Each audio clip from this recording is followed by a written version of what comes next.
안녕하세요. 오늘 하루는 어떠셨나요? 창밖으로 스며드는 햇살처럼 우리 마음에도 늘 따스한 온기가 가득하기를 바랍니다. 저는 오늘 여러분과 함께 아주 중요하고도 어쩌면 조금은 어려운 이야기를 나눠보려고 합니다. 바로 세상에서 가장 가깝고도 먼 사이, 꼬리표처럼 평생 따라다니는 이름, 시어머니와 며느리, 장인, 장모와 사위에 대한 이야기입니다. 자식들 결혼시키고 나면 이제 한시름 났다 싶으시죠? 아들, 딸이 좋은 짝 만나서 알콩달콩 사는 모습 보면 그것만큼 큰 행복이 또 어디 있을까 싶습니다. 그런데 참 이상하죠. 나는 정말 자식 위하는 마음, 잘 살았으면 하는 마음 하나로 툭 던진 말인데 어느새 며느리는 입을 꾹 닫고 있고 살갑던 사위는 어색하게 웃기만 합니다. 사랑해서 가족이 되었는데 왜 우리는 서로에게 상처를 주고받게 되는 걸까요? 그 시작은 바로 말에 있습니다. 수십 년 살아온 세월의 지혜와 경험이 때로는 날카로운 칼이 되어 며느리와 사위의 마음에 꽂히기도 합니다. 오늘은 우리가 무심코 던졌지만 며느리와 사위의 가슴에는 평생 응어리로 남을 수 있는 말들, 그래서 앞으로는 절대 하지 말아야 할 말들에 대해 허심탄회하게 이야기 나눠보겠습니다. 아마 들으시다 보면 아차, 나도 저런 말 한 적 있는데 하고 뜨끔하시는 분들도 계실 겁니다. 괜찮습니다. 오늘부터 안 하면 되니까요.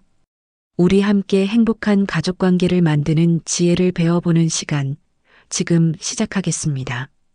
가장 먼저 우리가 자식들에게 흔히 하게 되는 말 중 하나죠. 바로 나 때는 마리아로 시작하는 말입니다. 나 때는 시어머니 말씀이라면 껌뻑 죽는 신용까지 했는데 요즘 애들은 너무 편해. 사위, 나 때는 처가에 올 때 빈손으로 오는 법이 없었네. 애는 그렇게 키우는 게 아니야. 나 때는 업어서 밥까지 매러 다녔어. 어떠세요? 참 익숙한 말이죠? 부모님 입장에서는 다 당신들이 겪어온 경험에서 우러나온 피가 되고 살이 되는 조언이라고 생각하실 겁니다. 하지만 며느리와 사위에게 이 말은 당신은 틀렸고 나는 맞다라는 선언처럼 들립니다. 지금의 시대와 우리의 시대는 하늘과 땅 차이입니다. 그때는 그것이 최선이었고 정답이었을지 몰라도 지금은 아닙니다. 세상이 변했고 육아 방식도 살림 방식도 부부관계도 모든 것이 달라졌습니다. 나 때는 이라는 말은 소통의 시작이 아니라 단절의 시작입니다. 그 말을 듣는 순간 며느리와 사위는 아, 시어머니 장모님과는 말이 통하지 않는구나 라고 생각하며 마음의 문을 닫아버립니다. 그럼 어떻게 해야 할까요? 나 때는 대신 요즘은으로 시작해보세요. 요즘은 애들 키우기 참 힘들다던데 고생이 많구나. 요즘 젊은 사람들 맞벌이 하느라 얼마나 바빠. 둘이 의지하면서 사는 모습 보니 대견하다. 이렇게 그들의 시대를 인정해주고 그들의 노력을 알아주는 것만으로도 충분합니다. 우리의 경험은 조언이라는 이름으로 강요할 것이 아니라 그저 마음속에 담아두고 자식들의 선택을 묵묵히 지지해주는 든든한 버팀목이 되어줄 때 가장 빛나는 법입니다. 두 번째는 비교하는 말입니다. 이건 정말 백해무익한 관계를 망치는 지름길과도 같은 말입니다. 옆집 며느리는 시어머니 생일이라고 해외여행을 보내줬다더라. 김서방 친구는 이번에 승진해서 아내한테 차를 바꿔줬다던데. 우리 딸 친구는 시댁에서 집을 줬다는데 너희는 언제 돈 모아서 집 살래? 이런 비교는 며느리와 사위의 자존감을 바닥까지 끌어내립니다. 마치 너는 다른 집 며느리 사위보다 못하다라고 공개적으로 비난하는 것과 같습니다. 사람마다 처한 환경이 다르고 능력이 다르고 삶의 방식이 다릅니다. 남의 떡이 커 보인다고 다른 집 자식과 내 자식을 비교하기 시작하면 끝이 없습니다. 그런 말을 들은 며느리와 사위는 어떤 마음이 들까요? 나는 아무리 노력해도 어머님 아버님 마음에 들 수 없겠구나 하는 깊은 좌절감과 함께 그런 비교를 하는 시부모님, 장인, 장모에 대한 원망의 마음이 싹트게 됩니다. 더 최악인 것은 내 자식과 며느리, 사위를 비교하는 것입니다. 우리 아들이 결혼하고 나서 얼굴이 영 안 좋아졌어. 내가 잘 못 챙겨줘서 그런 거 아니니? 우리 딸이 원래 저렇게 씀씀이가 크지 않았는데 자네 만나고 나서 변했어.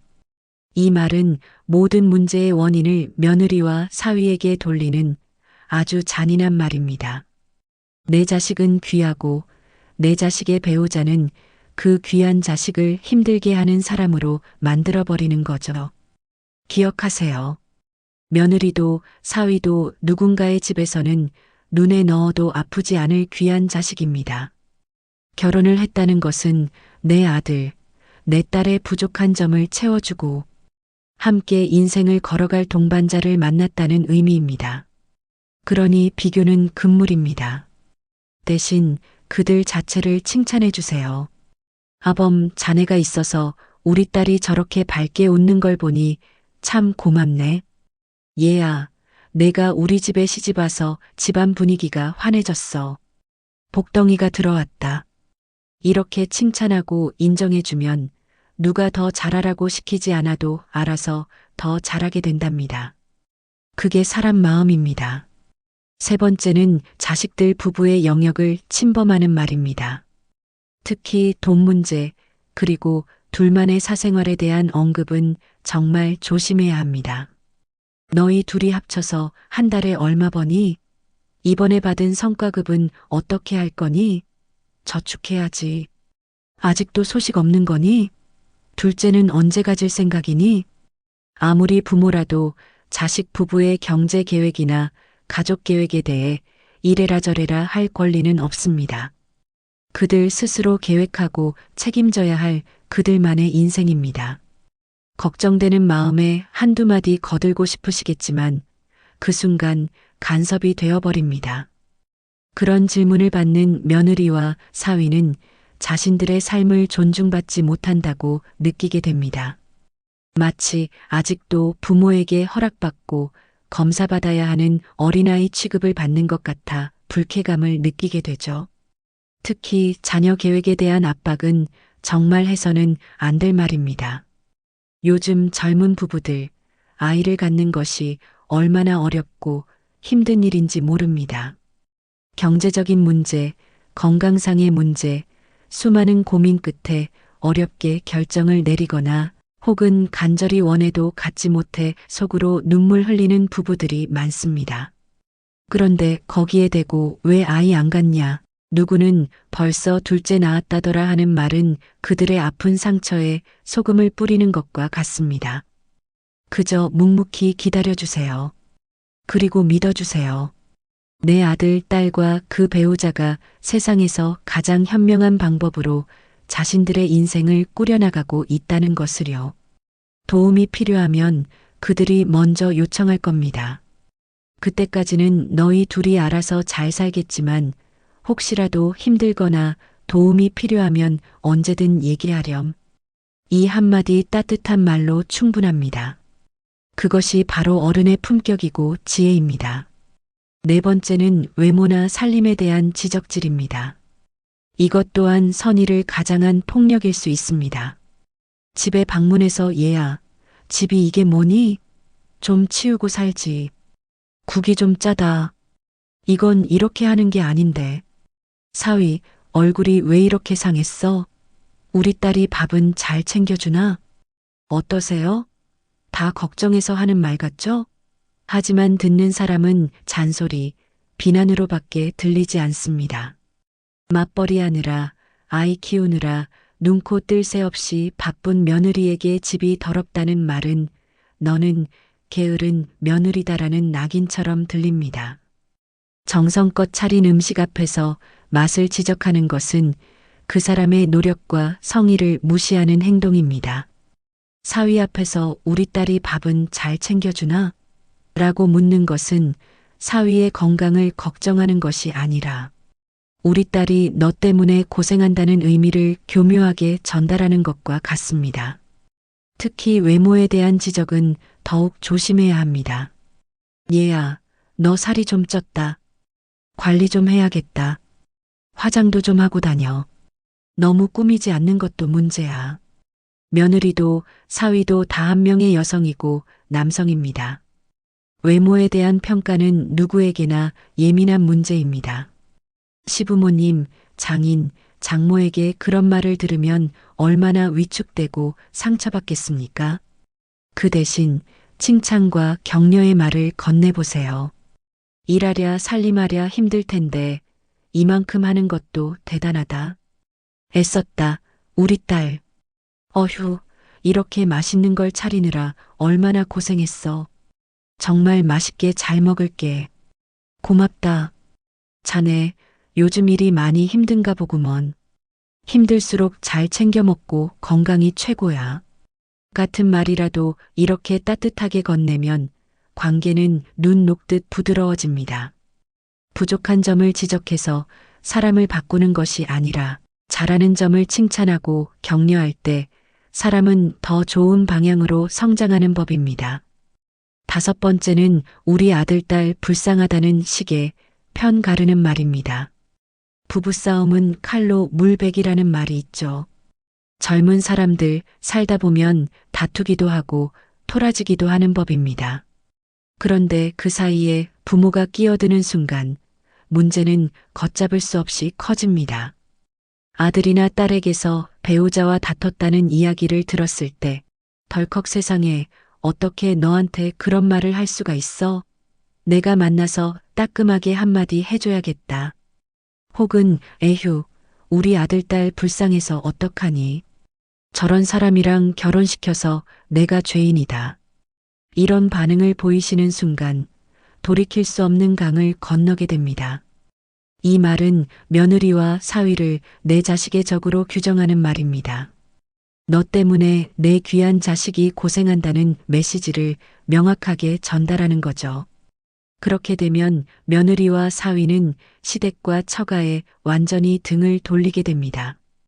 이 사람들은 절대 내 편이 되어줄 수 없구나 하고 깊은 배신감을 느끼게 되죠. 자식이 와서 배우자 흉을 보더라도 일단은 잠자코 들어주세요. 그리고 나서 이렇게 말해주는 겁니다. 살다 보면 그럴 수 있지. 속상했겠구나. 하지만 내가 선택한 사람이잖니. 둘이서 지혜롭게 잘 풀어가리라 믿는다. 이렇게 한 발짝 물러서서 자식 부부의 독립성을 인정해주고 문제를 스스로 해결할 수 있도록 믿고 지지해주는 것이 부모의 역할입니다. 절대로 어느 한쪽 편을 들어서는 안 됩니다. 며느리도 내 자식, 사위도 내 자식이라는 마음으로 공평하게 대할 때 비로소 진정한 가족이 될 수 있습니다. 마지막으로 나는 괜찮다라고 말하면서 부담을 주는 경우입니다. 어머니, 생신 선물 뭐 갖고 싶으세요? 라고 물었을 때 나는 다 괜찮아. 너희들끼리 맛있는 거나 사 먹어. 라고 말씀하시죠? 정말 괜찮아서 하시는 말씀일 수도 있지만 그 뒤에 그런데 옆집 순이 엄마는 아들이 이번에 안마의자 사줬다고 그렇게 자랑을 하더라. 이런 말을 덧붙이신다면 그건 괜찮다가 아니라 알아서 눈치껏 비싼 걸로 준비해라 라는 압박으로 들립니다. 자주 안 와도 괜찮아. 너희들 바쁜 거 다 알아. 라고 말하면서 막상 찾아가지 않으면 전화해서 어떻게 얼굴 한번 비추기가 그렇게 힘드냐고 서운함을 토로하시는 것도 마찬가지입니다. 이런 말들은 며느리와 사위를 죄책감에 시달리게 만듭니다. 차라리 솔직하게 말씀하시는 편이 낫습니다. 얘야, 이번 생일에는 다 같이 외식 한번 했으면 좋겠다. 주말에 잠깐이라도 좋으니 얼굴 보고 싶구나. 이렇게 솔직하고 담백하게 원하는 바를 이야기하면 자식들도 훨씬 더 편안한 마음으로 부모님을 대할 수 있습니다. 빙빙 돌려 말하고 괜찮다고 하면서 서운한 티를 내는 것은 관계를 피곤하게 만들 뿐입니다. 지금까지 우리가 무심코 사용했던 하지만 며느리와 사위의 마음에 깊은 상처를 남겼을 말들에 대해 이야기 나눠봤습니다. 듣고 보니 어떠신가요? 좋은 마음으로 한 말인데 그렇게까지 생각할 줄은 몰랐다 싶으시죠? 이제 우리는 생각을 바꿔야 합니다. 며느리와 사위는 내가 가르치고 통제해야 할 대상이 아닙니다. 더 이상 어린아이가 아닙니다. 그들은 이미 자신의 가정을 이룬 독립적인 성인입니다. 내 아들, 내 딸의 인생을 함께 책임지고 이끌어갈 소중한 동반자입니다.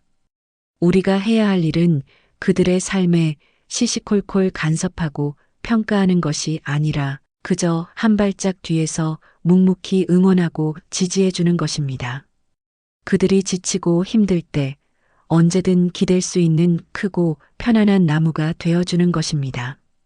나 때는 이라는 말 대신 너희는 지금 최선을 다하고 있구나 라는 격려의 말을 비교하는 말 대신 내가 우리 가족이 되어서 정말 기쁘다 라는 환영의 말을 돈과 자녀 계획을 묻는 말 대신 두 사람이 행복한 것이 가장 큰 효도다 라는 축복의 말을 살림과 외모를 지적하는 말 대신 애썼다, 고생했다, 고맙다 라는 따뜻한 감사의 말을 건네보는 것은 어떨까요? 우리가 먼저 입을 닫고 지갑은 열라는 우스갯소리가 있죠. 그 말의 진짜 의미는 잔소리는 줄이고 자식들의 삶을 마음으로 그리고 필요하다면 물질적으로 넉넉하게 응원해 주라는 뜻일 겁니다. 한평생 자식을 위해 살아온 그 지혜와 넓은 마음으로 며느리와 사위를 품어주세요. 내 아들, 내 딸을 사랑하는 만큼 그들의 배우자도 똑같이 아끼고 존중해 주세요. 그들을 비난하는 것은 결국 내 자식의 얼굴에 침을 뱉는 것과 같습니다. 오늘부터 연습해 보세요. 며느리에게, 사위에게 전화를 걸어 밥은 먹었니? 별일 없지? 그냥 목소리 듣고 싶어서 전화했어. 사랑한다. 우리 아들, 우리 딸. 이렇게 아무 조건 없는 사랑을 표현해 보세요. 처음에는 어색할지 몰라도 그 따뜻한 말 한마디가 얼어붙었던 관계를 녹이는 봄눈이 될 것입니다. 자식들이 행복하길 바라시죠? 그렇다면 그 열쇠는 바로 우리 부모님들의 말에 달려 있습니다. 세상에서 가장 멋진 시어머니, 존경받는 장인, 장모가 되는 길은 그리 멀리 있지 않습니다. 사랑이라는 이름으로 상처 주지 않는 것, 그것이 바로 시작입니다. 오늘 저의 이야기가 여러분의 마음에 작은 울림을 드렸기를 바랍니다. 다음 시간에는 더 유익하고 지혜로운 이야기로 다시 찾아뵙겠습니다. 댁내에 늘 웃음꽃이 가득하시고 오늘도 평안한 하루 보내시길 진심으로 기원합니다. 감사합니다.